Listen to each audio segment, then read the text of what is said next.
North sentinel island. என்னதான் இந்த உலகம் நிறைய டெக்னாலஜிஸ் ஏஐ இப்படி வந்து பரிணாம வளர்ச்சி அடைஞ்சிருந்தாலுமே இன்னுமே இந்த நார்த் சென்டினல் ஐலாண்ட்ல மட்டும் மக்கள் வெளி உலகமே தெரியாம வாழ்ந்துட்டு இருக்காங்க. அந்தமான் நிக்கோபார் தீவுக்கு அருகில் இருக்கிற இந்த நார்த் சென்டினல் ஐலாண்ட் பார்க்க ரொம்ப பசுமையாகவும் ரொம்ப அழகாகவும் இருக்கும். ஆனா இதுக்குள்ள நீங்க போனீங்க அப்படின்னா திருப்பி யாருமே உயிரோட வெளில வர முடியாது. இந்த தீவை சுத்தி 9 கிலோமீட்டருக்கு ரோந்து பணியில எந்நேரமும் கடற்படை சுத்திக்கிட்டே இருப்பாங்க. ஏன்னா வெளி உலக மக்கள் யாருமே இந்த தீவுக்குள்ள போக கூடாது அப்படின்னு. ஆனா அப்படி இருந்துமே ஒரு சில பேர் அதுக்குள்ள போய் சம்பவம் ஆயிருக்கு. 1867 காலகட்டத்தில் ஒரு டூரிஸ்ட் கப்பல் ஒரு கடலுக்கு நடுவுல பாத்தீங்கன்னா புயல்னால அலக்கழிச்சு வேற வழியே இல்லாம அந்த நார்த் சென்டினல் ஐலாண்டு பக்கம் கரை ஒதுங்குது. அந்த டைம் மத்த கப்பல் வந்து நம்மள ரெஸ்கியூ பண்ற வரைக்கும் இங்கே இருப்போம்னு சொல்லிட்டு அந்த நார்த் சென்டினல் ஐலாண்டுக்கு பக்கத்தாப்புல கரை ஒதுங்கி இருக்காங்க. இந்த டைம் அந்த தீவுக்குள்ளே வந்த நிறைய சென்டினல்ஸ் இவங்களை பார்த்துட்டு அட்டாக் பண்ண ஆரம்பிச்சிருக்காங்க. இவங்க எல்லாருமே அந்த போட்டுக்குள்ளேயே பாதுகாப்பா இருந்ததுனால இவங்களால தப்பிக்க முடிஞ்சு. அப்பதான் இந்த மாதிரி காட்டுவாசி மனிதர்கள் நிறைய பேர் இருக்காங்க, இவங்க மனிதர்கள்லாம் அட்டாக் பண்றாங்க அப்படின்னு சொல்லிட்டு வெளி உலகத்துக்கு நிறைய பேருக்கு தெரிய ஆரம்பிச்சிச்சு. இது மாதிரி ஒரு டைம் அந்தமான் தீவுல இருந்து 2 கைதிகள் தப்பிச்சு ஒரு கப்பலை எடுத்துக்கிட்டு இந்த தீவு நோக்கி பயணிக்கிறாங்க. அப்போ தெரியாதனமா அலையோட ஓட்டத்துல அந்த தீவு பக்கம் அவங்க போயிட்டாங்க.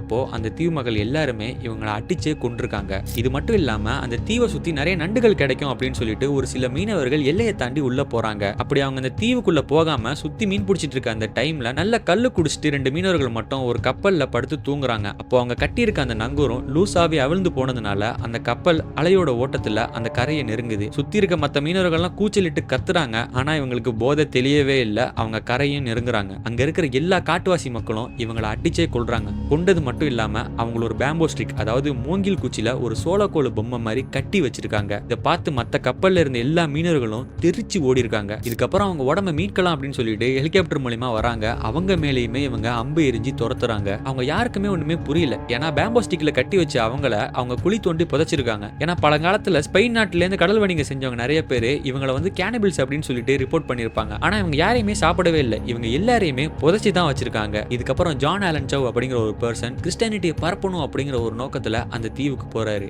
அப்படி போகும்போது ஆரம்பத்துல ஒரு மீனவருக்கு காசு கொடுத்து அந்த தீவு கிட்ட கொண்டு போக சொல்றாரு. ஒரு சின்ன கையாட்டுல துடுப்பு போட்டு அந்த தீவு கிட்ட நெருங்கி போறாரு. அப்படி போகும்போது அங்க இருக்கிற மக்கள் இவரை பார்த்துட்டு கூச்சலிடுறாங்க. உடனே பயந்து போன இவரு திருப்பியுமே அவங்க போட்டுக்கு வர்றாரு. வந்துட்டு இவர் ஒரு விஷயத்தை எழுதி வைக்கிறாரு. இந்த மக்களை பார்த்து நான் பயந்து வரக்கூடாது, திருப்பியுமே அங்க போய் ஜீசஸ் பத்தி எடுத்து சொல்லணும், நிறைய விஷயங்கள் அவங்களுக்கு தெரிய வரணும் அப்படிங்கிறதுக்காக மறுபடியுமே அந்த கையாட்டுல போறாரு. இந்த மாதிரி ஒரு பைபிளை எடுத்து காட்டி அவங்க சொன்ன வார்த்தையை ரிப்பீட் பண்ணி சொல்றாரு. அப்படி ரிப்பீட் பண்ணும்போது அங்க இருந்தவங்க சிரிச்சதாவும் அவங்க சொன்ன வார்த்தை ஒரு வேலை கெட்ட வார்த்தையா கூட இருக்கலாம் அப்படின்னு சொல்லிட்டு அவர் மறுபடியுமே ஒரு லெட்டர்ல எழுதி வச்சாரு. அதுக்கப்புறம் அந்த பைபிளை காட்டி அவங்க கிட்ட எக்ஸ்பிளைன் பண்ண ட்ரை பண்றாரு. அங்க இருந்து ஒரு சின்ன பழங்குடி பையன் அந்த பைபிளை பார்த்து அம்ப விடுறான். உடனே அந்த கையாட்டுல இருந்து அவர் கீழே விழுறாரு. அங்க இருந்து நீந்திக்கிட்டே அந்த கப்பலுக்கு திருப்பி வராரு. அதுக்கப்புறம் அவரு இவங்க எல்லாருமே சாத்தானோட பிடியில இருக்காங்க, இவங்களை எப்படியாவது திருத்தி ஆகணும், நான் இப்படி பயந்து கோலத்தனமா ஓடி வரக்கூடாது அப்படின்னு ஒரு லெட்டர் எழுதி வச்சுட்டு அங்க இருக்கிற போட்மேன் கிட்ட நீங்க திருப்பி இங்க வர வேணாம், நீங்க போயிடுங்க அப்படின்னு சொல்லிட்டு அந்த லெட்டர்ல லாஸ்டா நான் இங்க உள்ள போறது என்னோட சொந்த முயற்சி தான், இங்க என் உயிர் போனாலும் அதுக்கு யாரும் காரணம் கிடையாது, இந்த மக்களை யாரும் அதுக்கப்புறம் வந்து துன்புறுத்தாதீங்க அப்படின்னு சொல்லிட்டு அவர் அந்த கரையை நோக்கி போறாரு. போனது மட்டும் தான் அங்க இருந்த போட்மேனுக்கு தெரியும். கொஞ்ச நேரம் கழிச்சு அந்த கரையை சுத்தி அவர் அந்த போட்டை எடுத்துட்டு வந்துட்டு இருக்காரு. அதுக்கப்புறம் அந்த கரை ஓரத்துல இருந்த எல்லா சென்டினல்ஸும் ஜானை சாகடிச்சு தரன்னு இழுத்துட்டு போறதை பார்த்திருக்காரு. அதுக்கப்புறம் அந்த மீனவர் போய் வெளியில இருக்கிற போலீஸ் கிட்ட எல்லாம் ரிப்போர்ட் பண்றாங்க.